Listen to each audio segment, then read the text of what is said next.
Against the Honorable Kawira Mwangaza, the Governor of Meru County. Order number 2, reading of the charges on the proposed removal from office by impeachment of Honorable Kawira Mwangaza, Governor of Meru County.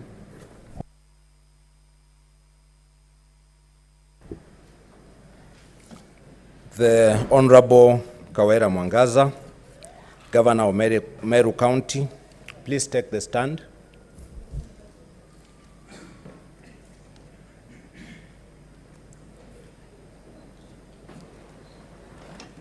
Honorable Kawira Mwangaza, the Governor of Meru County, the charges against you as received from the County Assembly of Meru are as follows, and I quote, Charge 1, misappropriation and misuse of county resources.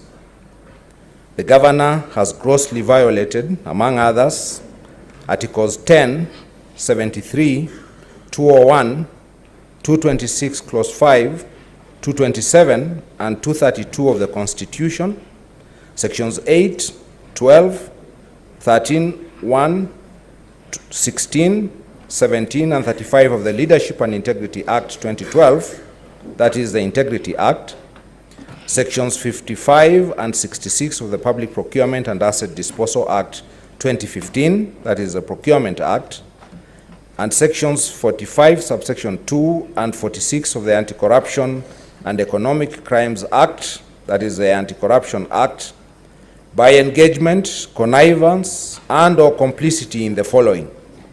A, the embezzlement of county funds through the Governor's sisters, that is Rose Kinya Gwantai and Miriam Gwantai, brother, that is Kenneth Gwantai Murangiri, brother-in-law, that is Nefat Kinywa, and the nephew to the Governor's husband, that is Edwin Mutuma Murangiri, all of whom are from now on collectively referred to as the Governor's relatives.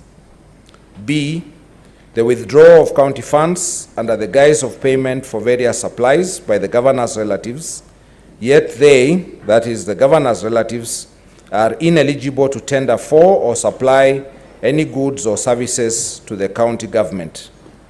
C, paying full salary and benefits for more than a year to Dr. Ntoiti, that is CEO of County Revenue Board, Paul Mwaki, that is CEO of Liquor Board, Peter Kimathi Mbae, CEO of Meru Microfinance, and Joseph Kithure Mberia, CEO of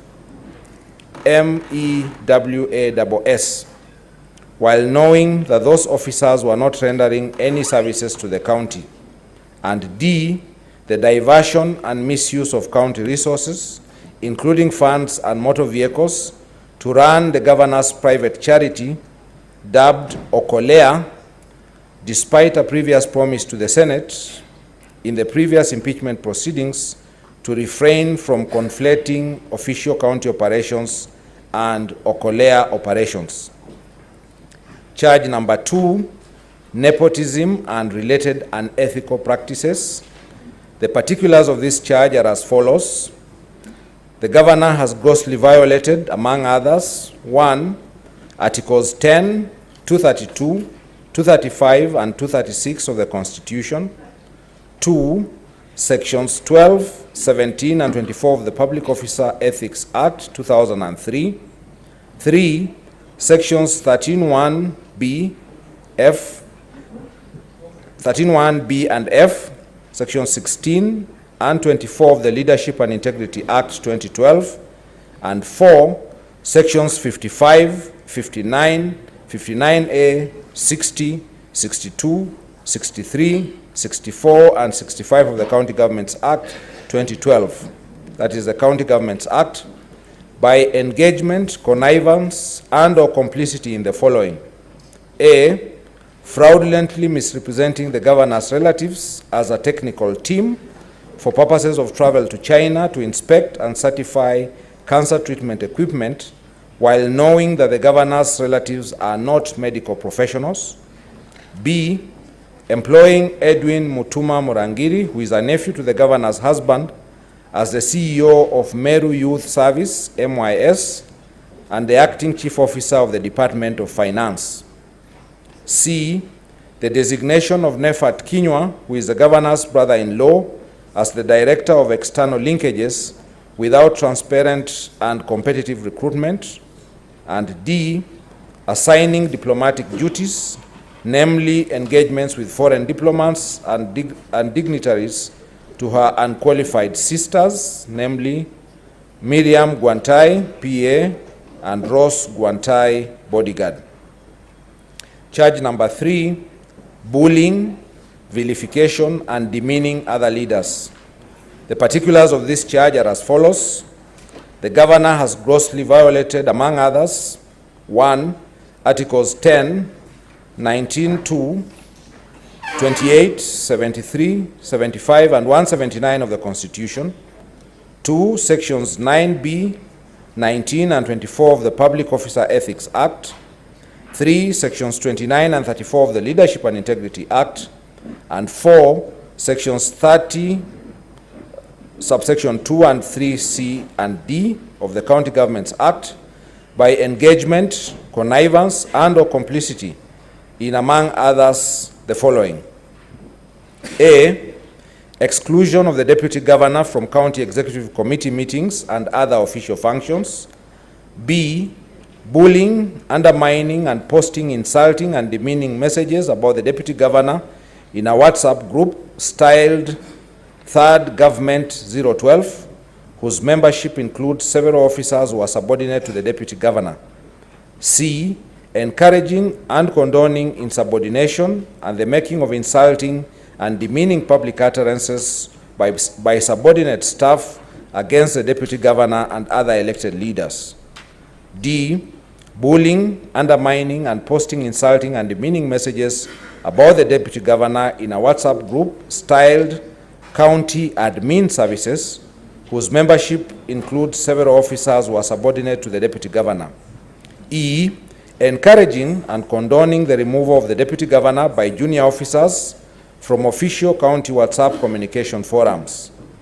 F, arbitrary suspension, dismissal, withdrawal, and frustration of the staff of the Deputy Governor. G, illegally, irregularly, and fraudulently hounding the Deputy Governor's staff out of office by purporting to accept their non-existent resignations. H, arbitrary reduction, suspension, and withdrawal of budgetary facilitation for legitimate operations of the office of the Deputy Governor. I, threatening to inflict bodily harm against the Deputy Governor orally and in WhatsApp chats.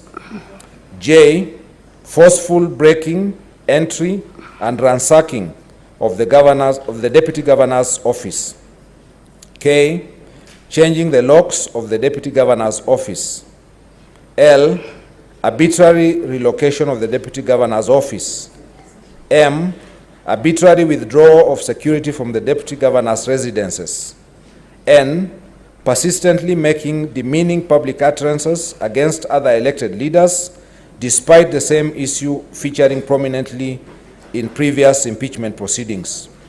Or making insightful, insulting, and demeaning remarks against other leaders by falsely accusing them of cartelism at a presidential Thanksgiving service held in Lare, despite this issue arising in previous impeachment proceedings. And P, encouraging, conniving, and condoning her husband's insulting and demeaning public utterances and musical performances against other elected leaders, despite this issue featuring in previous impeachment proceedings. Charge number 4, illegal appointments and usurpation of statutory powers. The particulars of this charge are as follows.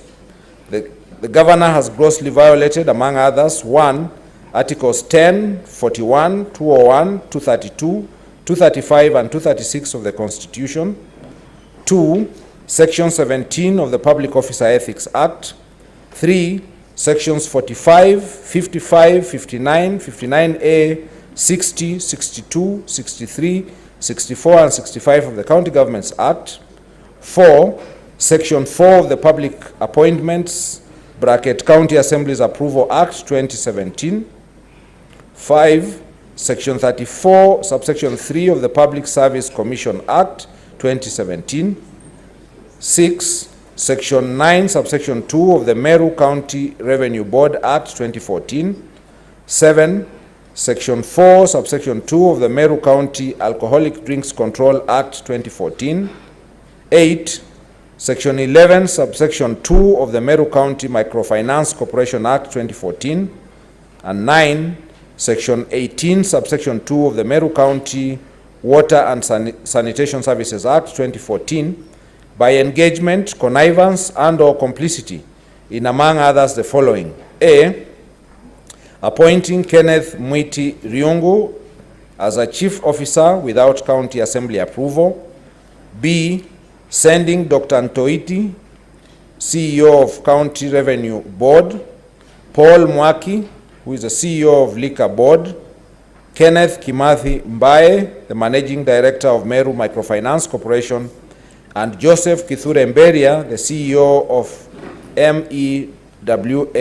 MEWAS, on indefinite compulsory leave with full salary and benefits in the usurpation of the powers of the appointing authorities under the relevant Meru County laws. C. Deploying other persons in breach of a court order to perform the functions of the persons alluded to in subparagraph C above. D. Appointing unqualified persons, namely Edwin Mutuma Morangiri, Kenneth Mwiti Riungu, and Gitobu Nkanata, as acting chief officers without the requisite competitive recruitment and recommendation of the County Public Service Board. E. Disregarding the criteria for the establishment of offices within the county public service by recruiting traffic marshals without the involvement of the County Public Service Board. F. Usurping the powers of the County Public Service Board by creating offices of the traffic marshals, which is the sole preserve of the County Public Service Board. G. Employing a bloated workforce, more than 100 personal staff in the office of the governor. H. Irregularly designating and paying various cleaners as senior support staff while having 16 support staff. And I. Appointing the following persons to hold county offices in an acting capacity for more than 6 months. 1. Monica Kagwima, Chief Officer Youth. 2. Koome Muthuri, Director Health Services. 3. Francis Mungai, CEO County Revenue Board. And 4. Silas Mbabu Muguna, CEO Liquor Board. Charge number 5, contempt of court. The particulars of this charge are as follows. The governor has grossly violated, among others, Articles 10 and 73 of the Constitution, 2. Section 7 of the Leadership and Integrity Act, and 3. Section 10 of the Public Officer Ethics Act, by connivance and/or complicity in a contumacious, stubborn refusal to obey lawful court orders. 6. Charge 6, this is charge number 6, illegally naming a public road after her husband. The particulars of this charge are as follows. The governor has grossly violated, among others, 1. Articles 10 and 73 of the Constitution, 2. Section 7 and 11, subsection 1C of the Meru Honors and Awards Act 2018 by naming a public road after her husband without following the applicable statutory procedures. Charge number 7, contempt of the Assembly. The particulars of this charge are as follows. The governor has grossly violated, among others, 1. Articles 10, 174, paragraph I, 185, clause 3, and 195 of the Constitution, Section 39 of the County Governments Act 2012, and 3. Sections 18, 22, and 27 of the County Assemblies Powers and Privileges Act 2017 by engagement, connivance, and/or complicity in the following. A.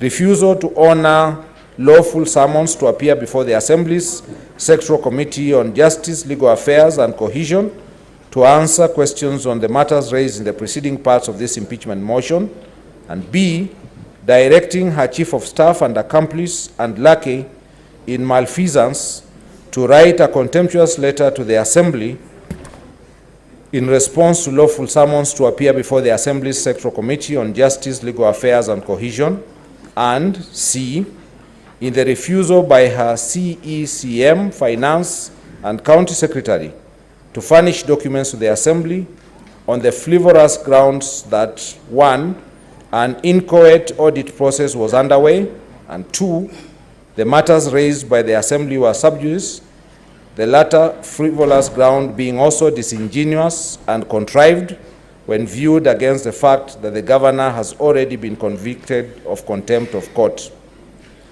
The Honorable Kawira Mwangaza, how do you plead to the 7 charges? Guilty or not guilty? Not guilty.